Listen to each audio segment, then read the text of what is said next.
നമസ്കാരം. തിരുവനന്തപുരം കോർപ്പറേഷൻ ഭരണം പിടിക്കുക എന്നത് അടുത്ത നിയമസഭാ തെരഞ്ഞെടുപ്പിന് മുന്നോടിയായി BJP നടത്തിയ ഏറ്റവും നിർണായകമായ നീക്കങ്ങളിലൊന്നായിരുന്നു. ആ നീക്കത്തിൽ അവർ വിജയിച്ചു. BJPയുടെ സംസ്ഥാന പ്രസിഡന്റ് രാജീവ് ചന്ദ്രശേഖർ പ്രതീക്ഷിച്ചതിൽ നിന്നും വ്യത്യസ്തമായി രാഷ്ട്രീയ പരിചയമുള്ള VV രാജേഷിനെ മേയറാക്കേണ്ടി വന്നു. VV രാജേഷ് മേയർ എന്ന നിലയിൽ കഴിഞ്ഞ 1-2 മാസത്തിനിടയിൽ ചരിത്രപരമായ പല നേട്ടങ്ങളും കൈവരിച്ചിരിക്കുന്നു. രാജേഷിനെയും കോർപ്പറേഷൻ അംഗങ്ങളെയും ആദരിക്കാൻ പ്രധാനമന്ത്രി തന്നെ തീരുമാനിക്കുകയും അവരൊരു ട്രെയിൻ യാത്ര ആരംഭിക്കുകയും ചെയ്തിരിക്കുന്നു. ഇന്നവർ ഡൽഹിയിൽ എത്തിച്ചേരും. പോകുന്ന വഴിയിൽ BJP ഭരിക്കുന്ന സംസ്ഥാനങ്ങളിൽ പോലും സംസ്ഥാന അധ്യക്ഷന്മാരുടെ നേതൃത്വത്തിൽ റെയിൽവേ സ്റ്റേഷനുകളിൽ സ്വീകരണമുണ്ട്. ഡൽഹിയിൽ ഡൽഹി മുഖ്യമന്ത്രി തന്നെയാണ് നേരിട്ടെത്തി ഈ സംഘത്തെ സ്വീകരിക്കുന്നത്. അത്രയേറെ തന്ത്രപ്രധാനമായൊരു നീക്കമായാണ് BJP ദേശീയ നേതൃത്വം ഇതിനെ കാണുന്നത്. ഇതുവരെയുള്ള അവരുടെ പദ്ധതിയെല്ലാം വിജയിച്ചെങ്കിലും കേരളത്തിലെ BJPയിലെ ആഭ്യന്തര പ്രശ്നം രൂക്ഷമായി എന്ന റിപ്പോർട്ടുകൾ പുറത്തു വരുന്നു. മേയർ VV രാജേഷിന്റെ നേതൃത്വത്തിൽ നടക്കുന്ന പല പരിഷ്കാരങ്ങളോടും പാർട്ടിക്കുള്ളിൽ എതിർപ്പുള്ളവരുണ്ടെന്നും അവർ അവസരം കാത്തിരിക്കുന്നു രാജേഷിന്റെ ചോരയ്ക്ക് വേണ്ടി എന്നുമാണ് റിപ്പോർട്ടുകൾ. അത്തരത്തിൽ മാധ്യമ റിപ്പോർട്ടുകൾക്ക് കാരണമായിരിക്കുന്നത് കഴിഞ്ഞ ദിവസം VV രാജേഷ് നടത്തിയ ഒരു കിടിലൻ ഇടപെടലാണ്. തിരുവനന്തപുരത്തെ സെക്രട്ടേറിയറ്റിന് തൊട്ടു മുൻപിൽ ക്യാപിറ്റോൾ എന്നു പേരുള്ള കെട്ടിടത്തിൽ പ്രവർത്തിച്ചിരുന്ന സ്പർശൻ വെൽനസ് ക്ലിനിക് എന്നു പേരുള്ള ഒരു മസാജിംഗ് സെന്ററിൽ കോർപ്പറേഷൻ അധികാരികൾ നടത്തിയ റെയ്ഡും അത് അടച്ചുപൂട്ടിയതുമാണ് വിവാദത്തിന് കാരണമായിരിക്കുന്നത്. തലസ്ഥാനത്ത് മാത്രമല്ല സംസ്ഥാന വ്യാപകമായി കോടതി വിധിയുടെ മറപിടിച്ചുകൊണ്ട് പ്രായപൂർത്തിയായവർ എന്ന പേരിൽ ക്രോസ് മസാജിംഗ് സെന്ററുകൾ നടത്തി സ്പാ എന്ന പേരിൽ നിയമവിരുദ്ധ പ്രവർത്തികൾ നടത്തുന്നു എന്ന് VV രാജേഷ് തന്നെ പത്രസമ്മേളനത്തിൽ വിളിച്ചു പറഞ്ഞു. തിരുവനന്തപുരം കോർപ്പറേഷൻ ഇഷ്യൂ ചെയ്തിട്ടുള്ള എല്ലാ സ്പാകളുടെയും ലൈസൻസ് പരിശോധിക്കാൻ പറഞ്ഞിട്ടുണ്ട്. ഞങ്ങൾ മനസ്സിലാക്കാൻ സാധിക്കുന്നത് പോലീസ് ചില കിട്ടിയ വിവരങ്ങളുടെ അടിസ്ഥാനത്തിൽ ആ സ്ഥാപനങ്ങൾ പരിശോധനയ്ക്ക് ചെന്നപ്പോഴേക്കും 18 വയസ്സ് കഴിഞ്ഞ ആൺകുട്ടിയും പെൺകുട്ടിയുമാണ് എന്ന ഒരു ആനുകൂല്യം വെച്ചുകൊണ്ട്, നിയമപരമായ ആനുകൂല്യം വെച്ചുകൊണ്ട് പോലീസിന് ചില ഇടപെടലുകൾ നടത്താൻ പറ്റിയിട്ടില്ല. കോർപ്പറേഷനും പോലീസും സംയുക്തമായി ചില ഇടപെടലുകൾ ഈ മേഖലയിൽ നടത്തുവാൻ വേണ്ടി ആലോചിക്കുന്നുണ്ട്. നാളെ കൊണ്ട് അതിനൊരു രൂപമുണ്ടാകും.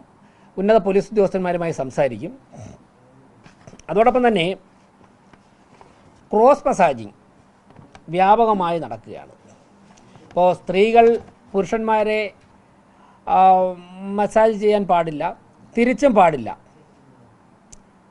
ഇതാണല്ലോ നിയമം. എന്നാൽ വ്യാപകമായി ഈ സ്പാകളുടെ മറവിൽ ഇത്തരത്തിലുള്ള മസാജിങ് നടക്കുകയാണ്. അതുപോലെ തന്നെ മാസിയർ, ഡോക്ടർ, ഇവർ രണ്ടുപേരുടെയും സാന്നിധ്യം നിർബന്ധമാണ്. ലൈസൻസ് കൊടുക്കുമ്പോൾ തന്നെ പറയാറുണ്ട്. പക്ഷേ പല സ്ഥലങ്ങളിലും അംഗീകൃത മാസിയർ ഉണ്ടാകാറില്ല, ഡോക്ടർമാരുണ്ടാകാറില്ല. അത് ഞങ്ങൾ പരിശോധന നടത്തും. അതോടൊപ്പം തന്നെ ചില ഡോക്ടർമാർ ഇക്കാര്യങ്ങൾക്ക്, ഇത്തരത്തിലുള്ള നിയമവിരുദ്ധമായ കാര്യങ്ങൾക്ക് ഒത്താശ ചെയ്യുന്നു എന്നുള്ള വിവരവും ലഭിച്ചിട്ടുണ്ട്. ആ ഡോക്ടർമാർ പോലീസിൻ്റെയും കോർപ്പറേഷൻ്റെയും കർശന നിരീക്ഷണത്തിലാണ്. മെഡിക്കൽ കൗൺസിലിനെ വിവരം അറിയിക്കുവാനുള്ള നടപടികൾ സ്വീകരിക്കും. ഈ സ്പർശൻ സ്പായ്ക്ക് മതിയായ ലൈസൻസുകൾ ഉണ്ടായിരുന്നില്ല. പ്രീമിയം എന്ന പേരിൽ അവർ നടത്തിയിരുന്ന പ്രത്യേക സെന്ററിന് ഒരു തരത്തിലുള്ള ലൈസൻസും ഇല്ലായിരുന്നു എന്ന് കോർപ്പറേഷൻ അധികാരികൾ പറയുന്നു. എന്നാൽ പൊടുന്നനെ ഇത് വിവാദമാകുന്നു. സ്പർശൻ സ്പായുടെ ഉടമ ഒരു മനോഹരനാണ് എന്ന് വ്യക്തമാകുന്നു. ഈ മനോഹരൻ ഷൈൻലാൽ എന്ന മുൻ യൂത്ത് കോൺഗ്രസ് നേതാവും ഇപ്പോൾ BJP ന്യൂനപക്ഷ മോർച്ചയുടെ നേതാവുമായ രാജീവ് ചന്ദ്രശേഖറിന്റെ അടുപ്പക്കാരന്റെ പിതാവാണ്. മനോഹരന്റെ പേരിലുള്ള ഈ സ്പായെ ന്യായീകരിച്ചുകൊണ്ട് ഷൈൻലാൽ രംഗത്ത് വന്നിട്ടുണ്ട്. രാജീവ് ചന്ദ്രശേഖർ പ്രത്യേക മുൻകൈ എടുത്താണ് ഷൈൻലാലിനെ BJPയിലേക്ക് കൊണ്ടുവന്നത്. ഷൈൻലാലിന്റെ വരവിൽ തിരുവനന്തപുരത്ത് BJP നേതൃത്വത്തിന് ചില അതൃപ്തികളുണ്ടായിരുന്നു. എന്നാൽ രാജീവ് ചന്ദ്രശേഖറിന് ഷൈൻലാലിനോട് പ്രത്യേക താല്പര്യമാണെന്നും ആ താല്പര്യത്തിന് പുറത്താണ് ഷൈൻലാൽ BJPക്കാരനായതെന്നും ആ ധൈര്യത്തിൽ അരുവിക്കരയിലോ കാട്ടാക്കടയിലോ സ്ഥാനാർത്ഥിയാവാൻ ശ്രമിക്കുന്നു എന്നുമുള്ള റിപ്പോർട്ടുകൾക്കിടയിലാണ് ഷൈൻലാലിന്റെ പിതാവിന്റെ നേതൃത്വത്തിലുള്ള സ്പാ അടച്ചുപൂട്ടാൻ BJP ഭരിക്കുന്ന കോർപ്പറേഷൻ മേയർ തയ്യാറായത്. ഇതാണ് BJPയിലെ ആഭ്യന്തര പ്രശ്നം എന്ന തരത്തിൽ ഇപ്പോൾ വ്യാപകമായിരിക്കുന്നത്.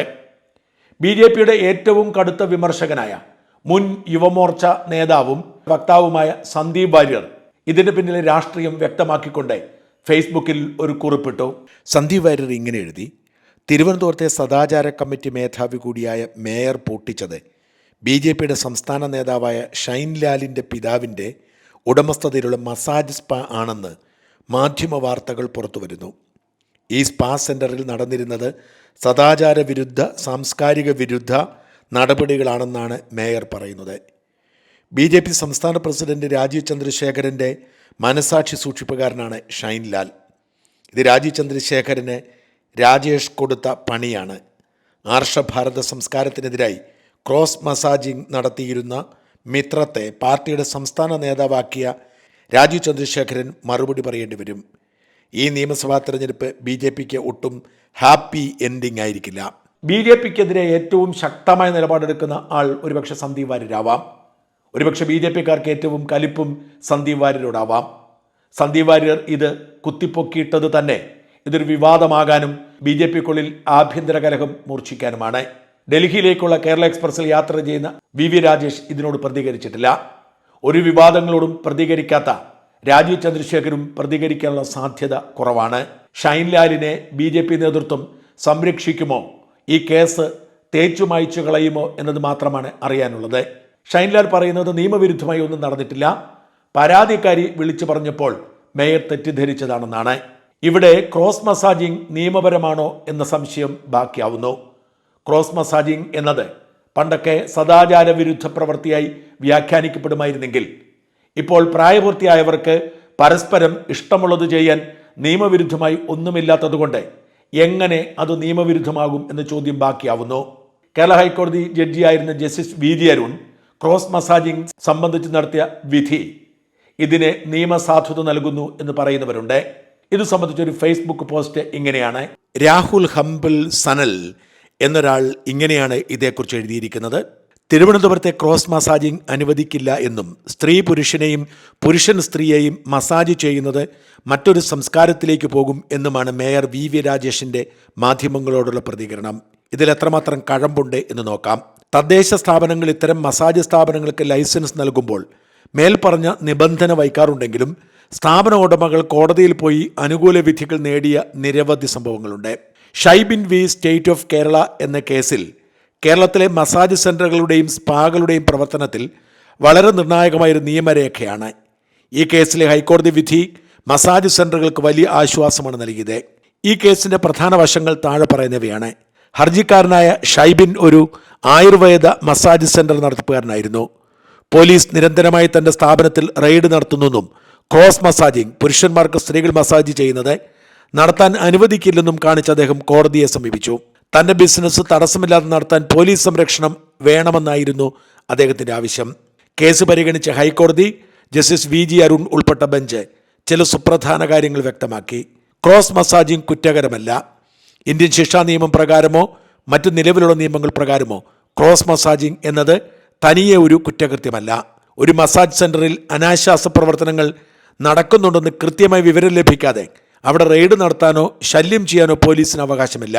ഭരണഘടനയുടെ 19(1)G അനുസരിച്ച് അന്തസ്സോടെ തൊഴിൽ ചെയ്യാനുള്ള അവകാശം എല്ലാവർക്കുമുണ്ട്.